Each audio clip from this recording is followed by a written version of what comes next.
Bonjour à tous, et bien aujourd'hui, suite de nos petits tests différents sur le préamp Victor basé sur un schéma Friedman BE. Donc aujourd'hui, on va faire des petits tests un peu approfondis de tous les canaux avec ma petite Harley Benton, une de mes préférées, donc CST 24 HB.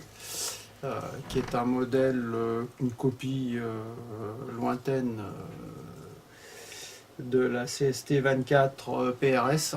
Dessus, deux micros Railhammer, ici Alnico Grande, hyper vintage, super son, très bien.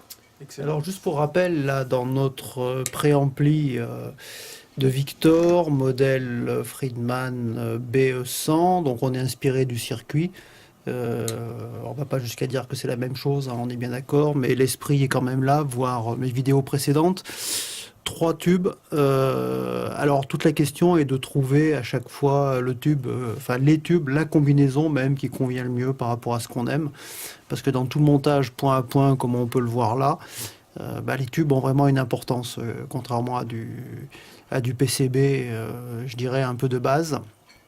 Donc là, ces trois tubes, la combinaison dernièrement qui me va le mieux, je viens de la changer. D'ailleurs, elle est un peu différente de mes vidéos précédentes. Donc ici, on a une 12 AX7 Tunksol Gold, c'est en V1. Ici, en V2, on a une 12 AT7 TD-RTF, une vieille lampe que j'ai dans mon petit stock. Et ici, encore plus faible, en V3, on a une 12 AU7. Et je voulais avoir un gain très faible parce que c'est cette troisième lampe qui est essentiellement utilisée sur le canal lead. Et ça me donnait quelque chose d'un peu trop fuzzy, trop de gain, j'aimais pas.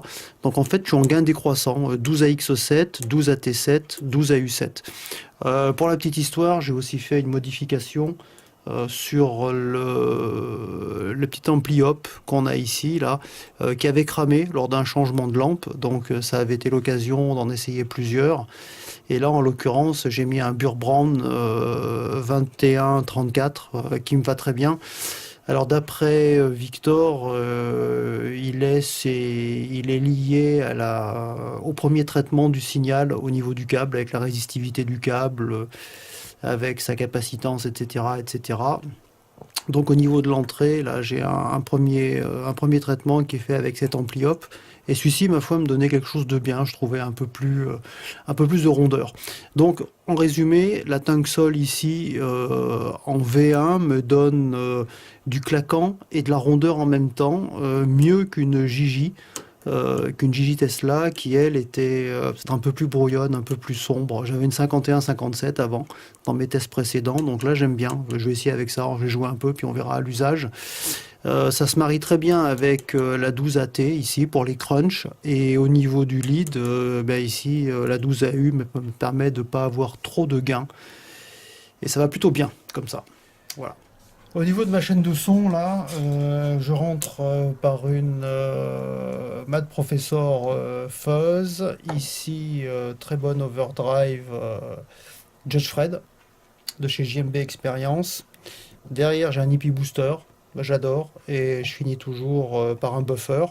Je vais attaquer directement le préampli et dans la boucle d'effet, j'ai le multi-stomp de chez Zoom qui me donne tout ce qui est reverb, delay, etc., qui est plutôt pas mal. Et juste avant lui, d'ailleurs, j'ai un MXR EQ 10 bandes.